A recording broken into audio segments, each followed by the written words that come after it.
Preposition below. Below का हिंदी में अर्थ है से नीचे। जब कोई वस्तु किसी वस्तु के नीचे हो पर बिल्कुल सीधी नीचे ना हो, जो ऊपर वाली वस्तु है बिल्कुल उसके नीचे से सीधे ऊपर ना हो और छुए ना छुए, तो बिलो का प्रयोग किया जाता है। Not directly under another thing, एक चीज़ सीधे दूसरी चीज़ के नीचे ना हो। जैसे अंडर का प्रयोग तो तब किया जाता है कोई वस्तु किसी चीज़ के नीचे हो और बिल्कुल उसी चीज़ के सीधे नीचे हो और छुए ना। लेकिन इसमें यह ज़रूरी नहीं है कि एक चीज़ सीधे दूसरी चीज़ के नीचे ना हो, मतलब बिलो का प्रयोग किया जा सकता है। लेकिन अंडर में कोई चीज़ ऊपर वाली वस्तु के बिल्कुल सीधे नीचे हो और छुए ना, तब अंडर प्रेपोजिशन का प्रयोग किया जाता है। लेकिन बिलो का प्रयोग एक चीज़ सीधे दूसरी चीज़ के नीचे ना हो तो बिलो प्रेपोजिशन का प्रयोग किया जाता है। Below is as a preposition of place. Below is commonly use to show location. भाई ये लोकेशन शो करता है, भाई वो कहाँ पर है।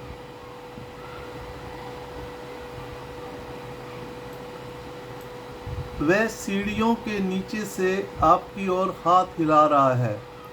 He is waving at you from below the stairs, नीचे सीढ़ियों से। Below is used as both a preposition and an adverb. It comes before nouns or noun phrases. Generally it is not used for moment. ये moment के लिए इसका प्रयोग नहीं किया जाता है।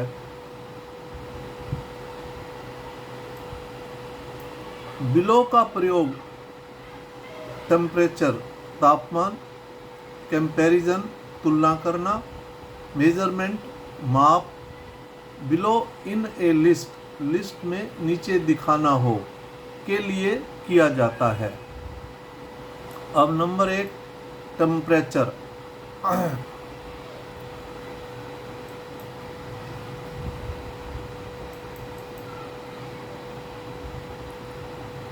इस वर्ष के लिए तापमान औसत से नीचे है।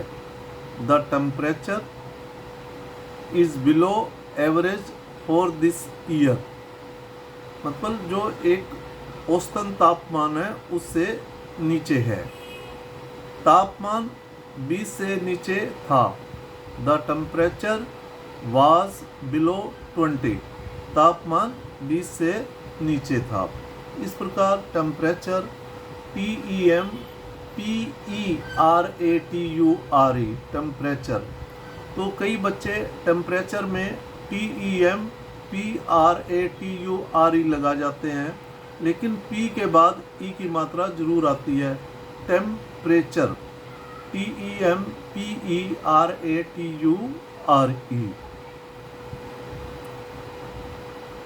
पिछली रात तापमान 0 से काफ़ी नीचे था। It was well below freezing last night. पिछली रात तापमान 0 से काफ़ी नीचे था। जो फ्रीजिंग है मतलब एक शून्य हो गया, बिल्कुल जम गया। और वेल बिलो काफ़ी नीचे था। यहाँ पर वेल जो है एज ए एडवर्ब का काम कर रही है। जब भी क्रिया की प्रेज बतानी हो अगर, तब हम गुड का प्रयोग नहीं करेंगे, वेल का एज ए एडवर्ब का प्रयोग करेंगे, ये ध्यान रहे। मतलब काफ़ी नीचे था। It was well below freezing last night. पूरे सप्ताह तापमान सामान्य से कम नीचे था या रहा। The temperature was below average all the week. Below average मैंने तापमान सामान्य से नीचे था ऑल द वीक, पूरे सप्ताह। जब the temperature was below normal all the week. Normal mean वही सामान्य तापमान से नीचे जा कम था।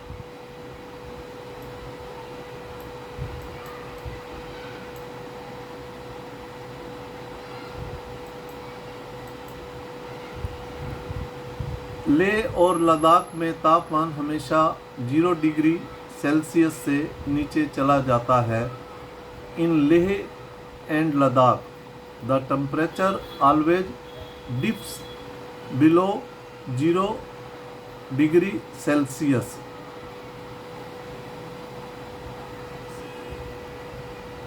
जीरो डिग्री से नीचे चला जाता है। तापमान जमाव बिंदु से नीचे चला गया। The temperature dropped below the freezing point. मतलब तापमान जमाव बिंदु से नीचे चला गया, क्योंकि फ्रीजिंग जो एक बिल्कुल जम जाता है उससे भी नीचे चला गया। तो यह पास्ट इंडेफिनिट टेंस का प्रयोग किया गया है। ड्रॉप में ना नीचे चला जाना, मतलब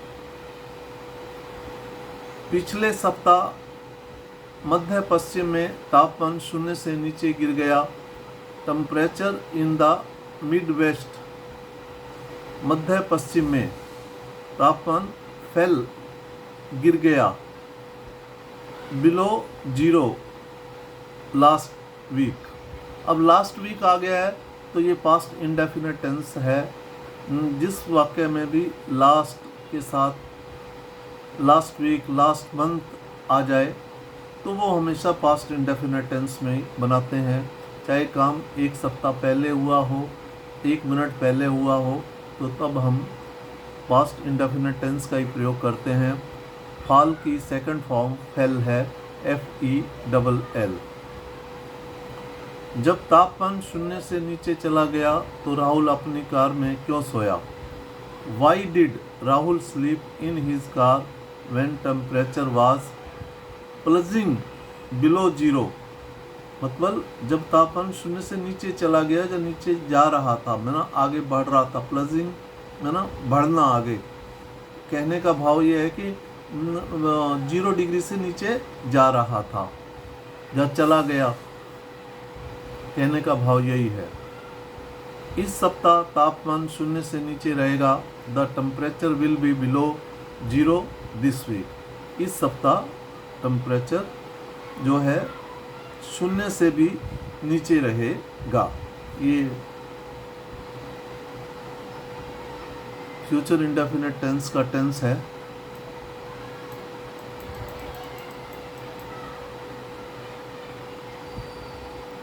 यदि तापमान 0 डिग्री से नीचे चला जाए तो पानी जम जाएगा। वाटर विल फ्रीज, फ्रीज में ना जम जाना, पानी जम जाएगा। इफ में ना अगर, the temperature goes below 0 degree, 0 degree से नीचे चला जाए तो पानी जम जाएगा। आज रात तापमान 0 से नीचे जाने वाला है। The temperature is to drop below 0 tonight में ना आज रात नीचे जाने वाला है। तो जब भी हम इज टू का प्रयोग करते हैं तो मतलब जाने वाला के लिए प्रयोग किया जाता है। इज टू, वह जाने वाला था। ही वाज टू, वह जाने वाला है। इज टू, इस प्रकार के वाक्य इज टू के साथ अगर हम प्रयोग करते हैं, इज टू के बाद वर्ब की फर्स्ट फॉर्म आती है तो वो जाने वाला है। मतलब अभी वो गया नहीं, वो बस जाने वाला है, तैयार खड़ा है। The temperature is to drop below 0 tonight. Tonight में ना आज रात, आज रात तापमान 0 से नीचे जाने वाला है। आपका फ्रीजर तापमान 18 डिग्री सेल्सियस से नीचे होना चाहिए। Your freezer temperature should be below 18 degree Celsius. रात्रि का तापमान 15 डिग्री सेल्सियस से नीचे जा सकता है। Night temperature can drop below 15 degree Celsius. Celsius CELSIUS,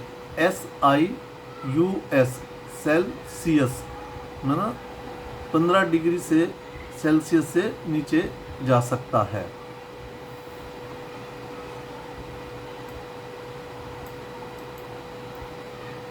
मध्य शीतकालीन से तापमान शून्य से काफ़ी नीचे गिर सकता है। Temperature can drop well below में ना काफ़ी नीचे, जीरो से भी। इन मिड विंटर में ना मध्य शीतकाल में तापमान 0 से भी नीचे गिर सकता है, काफ़ी नीचे गिर सकता है। वेल जो यहाँ पर एडवर्ब का काम कर रहा है, तो भाई वो एक उसकी विशेषता बता रहा है, काफ़ी नीचे गिर सकता है। तो यहाँ पर हम गुड का प्रयोग नहीं करेंगे जब भी वो काफ़ी अच्छा जिसको कहते हैं। तो यहाँ एडवर्ब जब भी वर्ब की विशेषता बतानी हो तो तब हम वेल का ही एज ए एडवर्ब का प्रयोग करेंगे। मतलब उसका भाव ये है कि वो काफ़ी नीचे, कहने का तो ये भी गुड से ज़्यादा अच्छा वेल का प्रयोग किया जाता है अगर कहना हो, तो उसका भाव यही है कि काफ़ी नीचे जा सकता है। The temperatures can drop well below 0 in mid winter. आज रात तापमान शून्य से 10 डिग्री गिरने की उम्मीद है। The temperature is expected to drop to 10 degree below 0 tonight. आज रात तापमान 10 डिग्री से नीचे गिरने की उम्मीद है। द टेम्परेचर इज एक्सपेक्टेड, उम्मीद है। एक्सपेक्टेड यहाँ पर वर्ब की थर्ड फॉर्म है, लेकिन इसको यहाँ एडजेक्टिव के रूप में प्रयोग किया गया है। Past participle. The temperature is